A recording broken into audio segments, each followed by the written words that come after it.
Saudi Arabia is no stranger to ambition.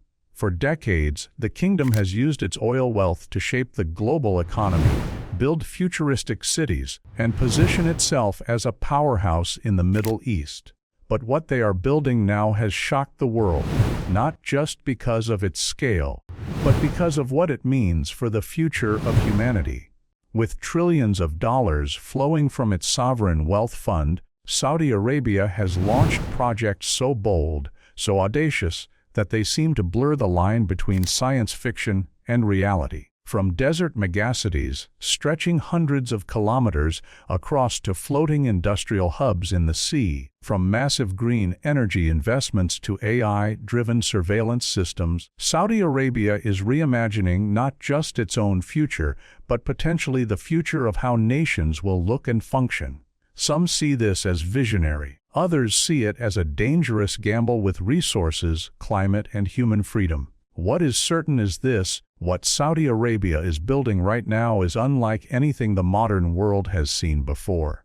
Today, we'll break down the most jaw-dropping projects one by one and uncover why they've left the rest of the world in disbelief. The Line, a city that redefines urban life at the heart of Saudi Arabia's shocking construction plans, is the Line, a megacity unlike anything the world has ever attempted. Imagine a city 170 kilometers long, 500 meters tall, and only 200 meters wide, stretching in a perfect straight line across the desert. Enclosed in mirrored walls that glint against the sun, the Line is not just a city, it is a statement. A statement that the future of urban life does not need to sprawl, does not need endless highways, and does not need traditional layouts.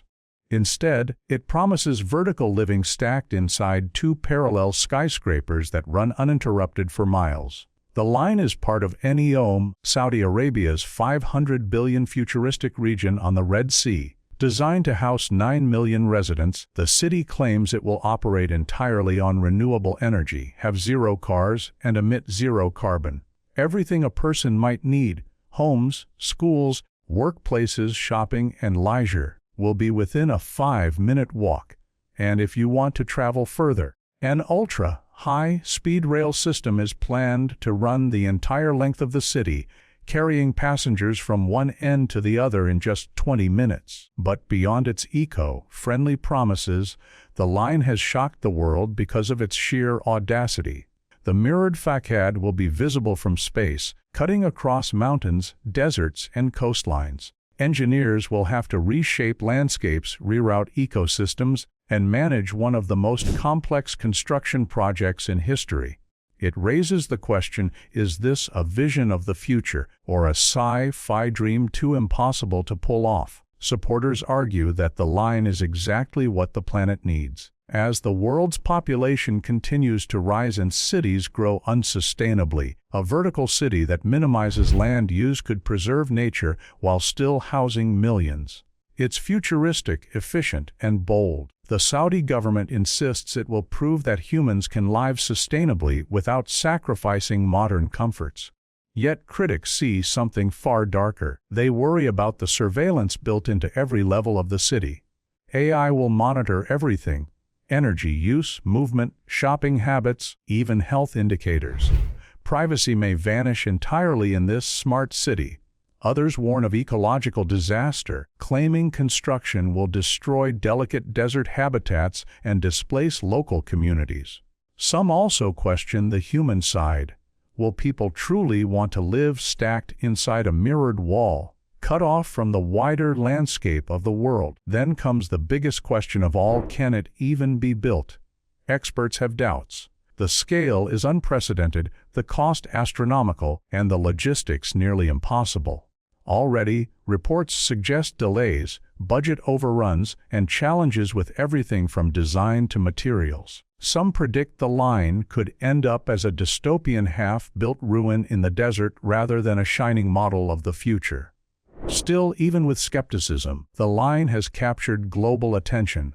It reflects not just Saudi Arabia's ambition, but its desperation to reinvent itself for a post-oil future. The kingdom knows that its economy cannot depend on oil forever, and projects like the line are designed to show the world that Saudi Arabia can lead the future, not just supply its fuel. Whether it succeeds or fails, the line has already achieved one thing: it has forced the world to imagine a completely different way of living. And that vision, whether utopian or dystopian, is exactly why the project has shocked people everywhere. A single mirrored line in the desert has become a mirror for our own future, reflecting both our hopes for progress and our fears of control. Oxagon, the floating industrial city. If the line sounded bold, then Oxagon pushes the boundaries even further. Saudi Arabia isn't just building cities on land. It is attempting to create the world's largest floating structure, designed as a high-tech industrial hub on the Red Sea.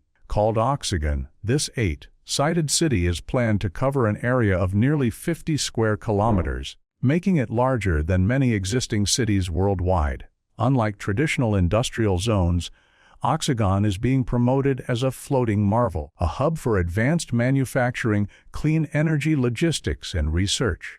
The vision is staggering. Oxagon will serve as the beating heart of Neom's economy, hosting factories powered entirely by renewable energy. It's not just about producing goods. It's about rethinking industry from the ground up. Saudi Arabia promises that Oxagon will integrate artificial intelligence, robotics, and automated systems to create a supply chain unlike any other. Ships will dock at futuristic ports where autonomous cranes and drones handle cargo without human labor. Waste will be eliminated through circular economy practices. And all of it will float, anchored just off the coast. A symbol of the kingdom's claim to being at the forefront of innovation. But what has shocked the world about Oxagon is not just its futuristic design, it's the implications. If completed, it would revolutionize trade and industry.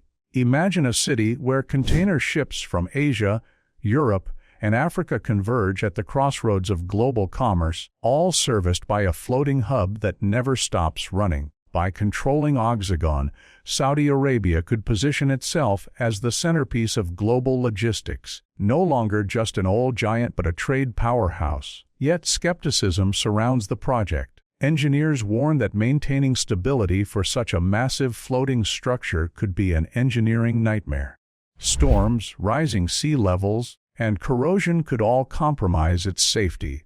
Others ask whether the technology for such automation and self-sufficient floating systems is truly ready. Critics suspect Oxagon may remain more of a PR concept than a reality. Then there are the political and social implications. Oxagon is not just an industrial hub, it is a city, with plans for workers to live in futuristic housing blocks integrated into the structure. That means it won't just be a place of work but of daily life, governed by the same AI-driven monitoring systems planned for the line. With Saudi Arabia's strict social rules, many wonder how freedom will fit into a city where every movement is tracked and every system is automated. Will it be a paradise of efficiency or a floating fortress of control? Supporters, however, argue that Oxagon could be a model for the future. Rising seas and climate change threaten coastal cities around the world.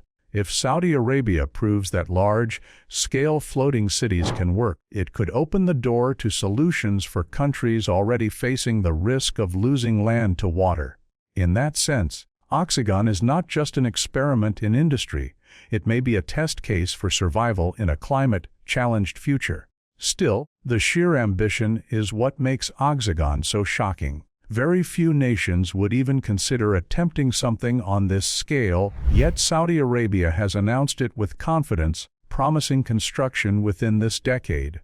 Whether it succeeds or fails, the world is watching closely, because if Oxagon floats as promised, it will not only transform Saudi Arabia, but also rewrite the possibilities of what humanity can build on the sea. Trojena, a futuristic ski resort in the desert. When most people think of Saudi Arabia, they imagine endless stretches of golden sand, blistering heat, and a climate utterly hostile to snow. That's why Trojena has shocked the world.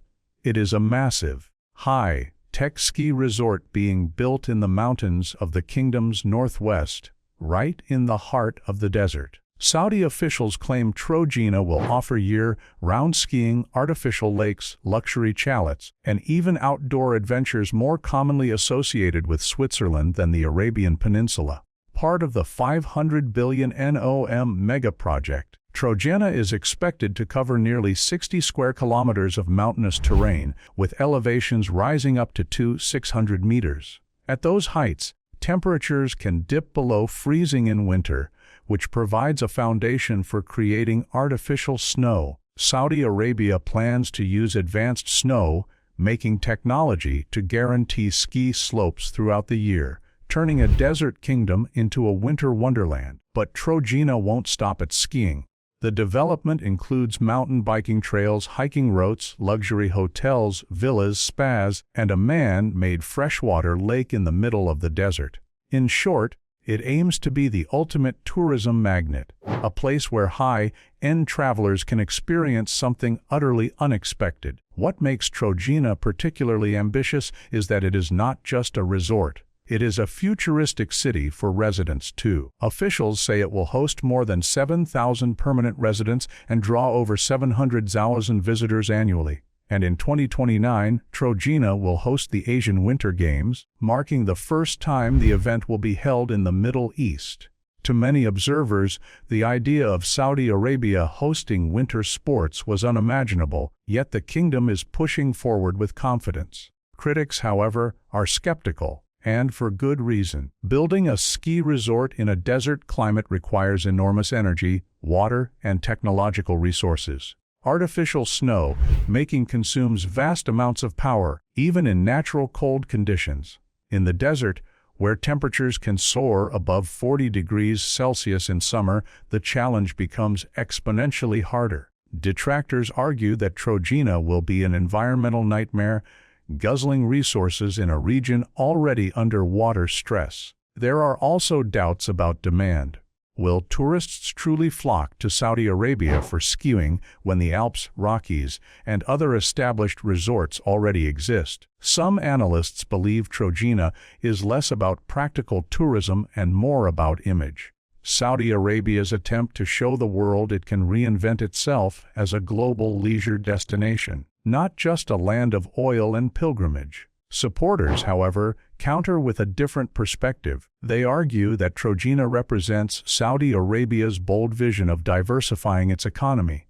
By creating attractions no one expects, the kingdom can capture global attention and break free from its old image. In a region where futuristic projects are often dismissed as too ambitious, Saudi Arabia wants to prove that nothing is impossible, not even skiing in the desert. But beyond the practical concerns, Trojena raises philosophical ones too.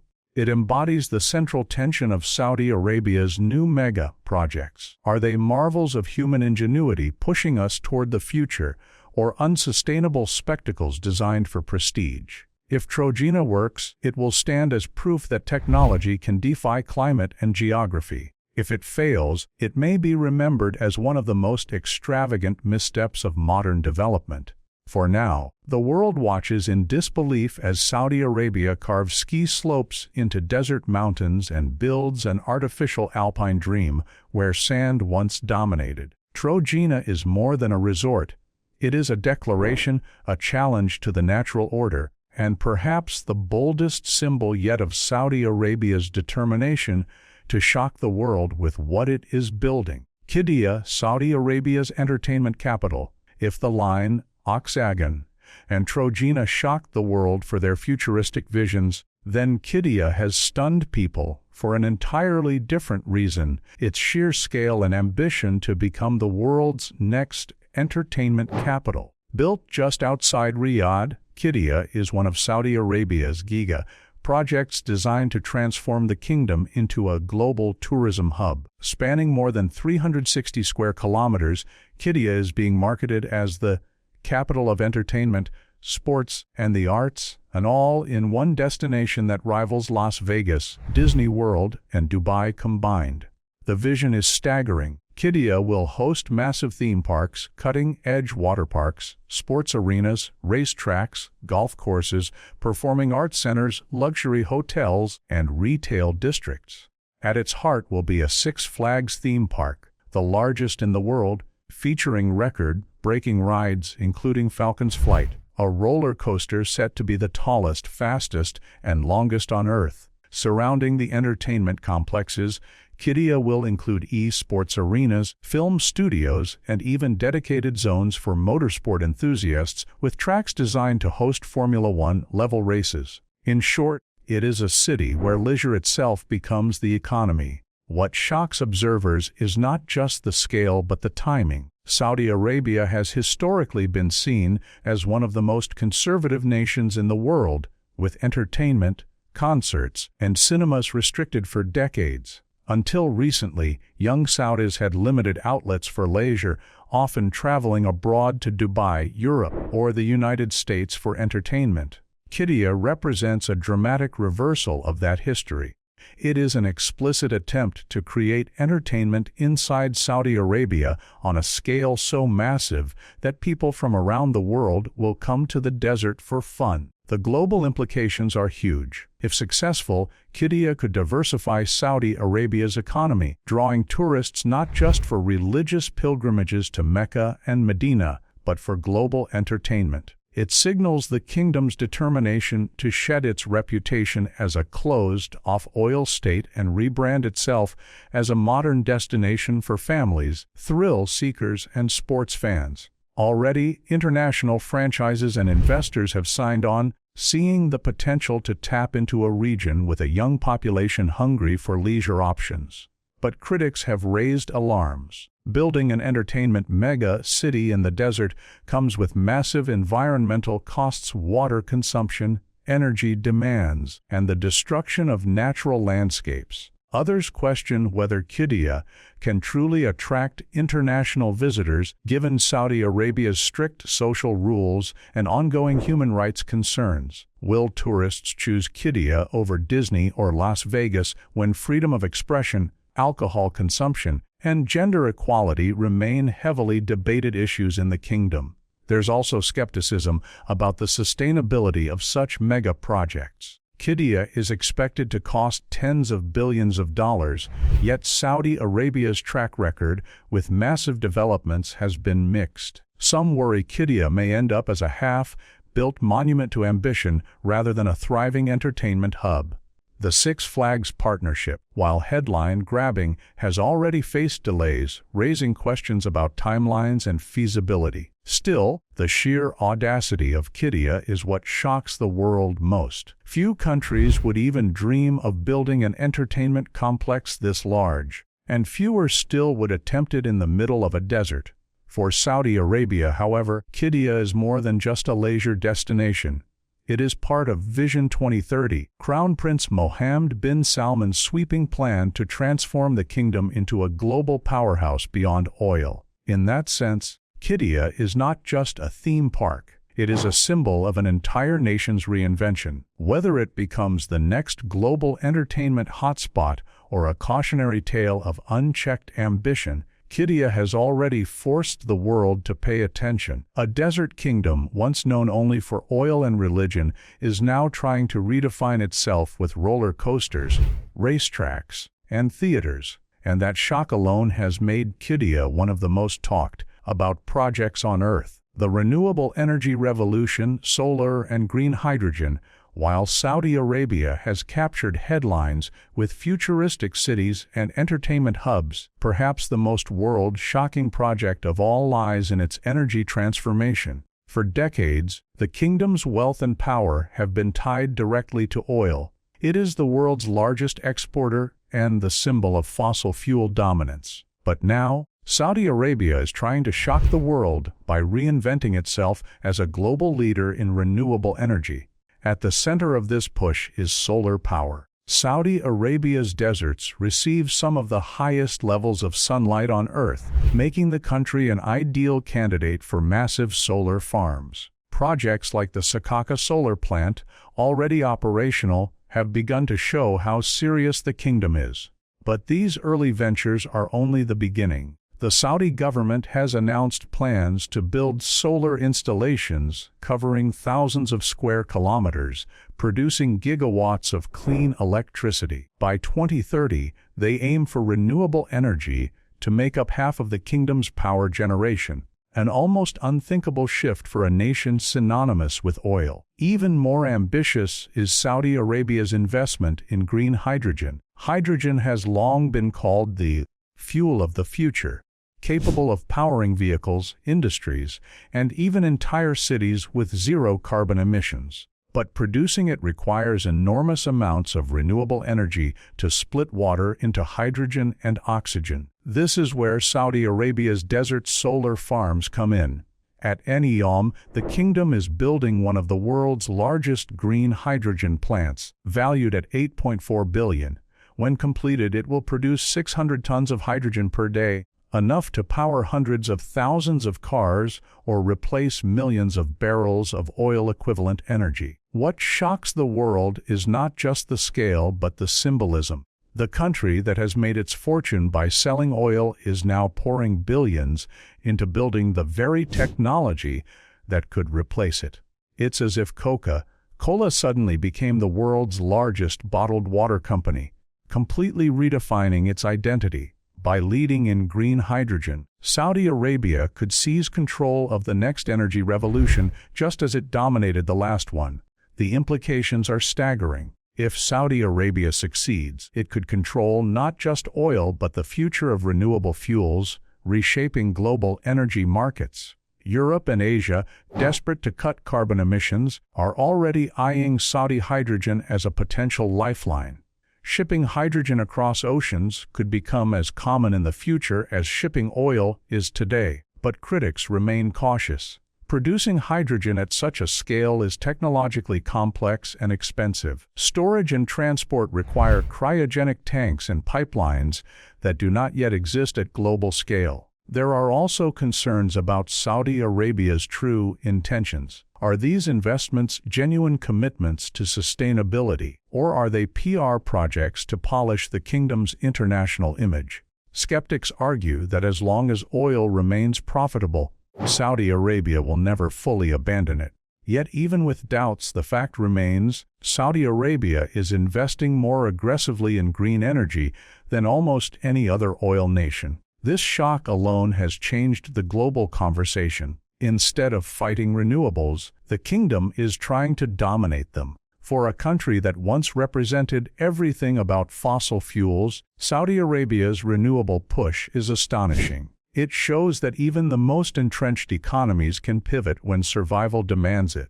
If successful, the desert that once symbolized oil might soon symbolize solar panels, hydrogen plants, and the dawn of a new energy era. And that shift, more than any glittering skyscraper or ski slope, could be the project that truly shocks the world for generations to come. The Red Sea Project, a luxury paradise in untouched nature, while Saudi Arabia's mirrored skyscrapers and futuristic floating cities have stunned the world, its Red Sea Project has shocked people for another reason entirely.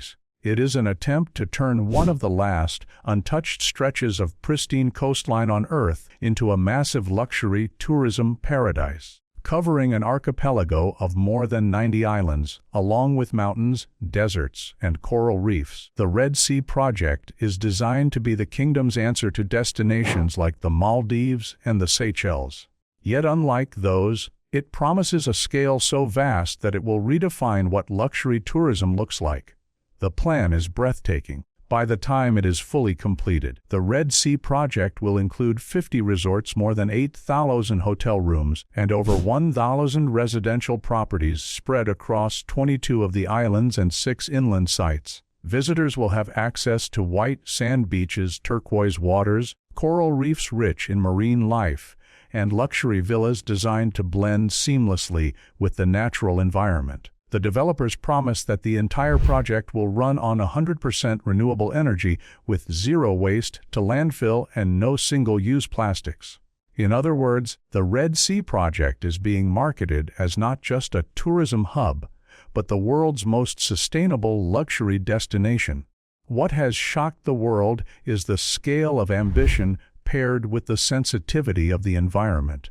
The Red Sea is home to coral reefs that are among the most resilient in the world, capable of withstanding warmer temperatures that are killing reefs elsewhere. Environmentalists worry that opening the area to mass tourism, even luxury tourism, could devastate this unique ecosystem. Yet Saudi Arabia insists it will protect nature, developing only a fraction of the available land and leaving the majority of islands untouched. To support this claim, the project includes the creation of a marine conservation zone covering over 5,000 square kilometers. Still, skeptics remain unconvinced. Large-scale tourism almost always comes at a cost: increased pollution, disruption of wildlife, and strain on local resources. Building resorts in fragile ecosystems has historically led to irreversible damage. Critics fear that no matter how green the promises sound, the construction and influx of visitors will inevitably change the character of the region forever. But supporters argue that Saudi Arabia's Red Sea project could set a new global benchmark for sustainable tourism. If successful, it will prove that luxury, scale, and environmental responsibility can coexist. The project is even experimenting with cutting-edge green technologies, like solar-powered air conditioning, desalination plants that recycle brine safely, and autonomous transport systems to minimize emissions. Guests are expected to arrive through a futuristic airport designed to blend into the desert landscape, adding to the sense of exclusivity and wonder. Beyond the environmental questions, the Red Sea project also carries political and cultural weight. For decades, Saudi Arabia has been seen as a closed-off kingdom with limited tourism beyond religious pilgrimages. Opening its most beautiful natural areas to the world represents a dramatic shift in identity. It signals that Saudi Arabia wants to compete directly with established global tourism markets, offering not just heritage and religion, but also luxury, relaxation, and adventure. What truly shocks, though, is the kingdom's willingness to spend. The Red Sea project is valued at tens of billions of dollars, funded largely by the Saudi Public Investment Fund. Few countries would even dream of pouring this much money into luxury tourism, yet Saudi Arabia views it as essential to diversifying its economy under Vision 2030. The stakes are high. If the project succeeds, it will redefine the kingdom's global image. If it fails, it risks being seen as another extravagant gamble in the desert. Either way, the Red Sea project stands as one of the most ambitious tourism projects ever attempted. It represents a paradox, building on untouched nature to preserve it, creating mass tourism while promising sustainability, and transforming Saudi Arabia into a leisure destination no one ever imagined.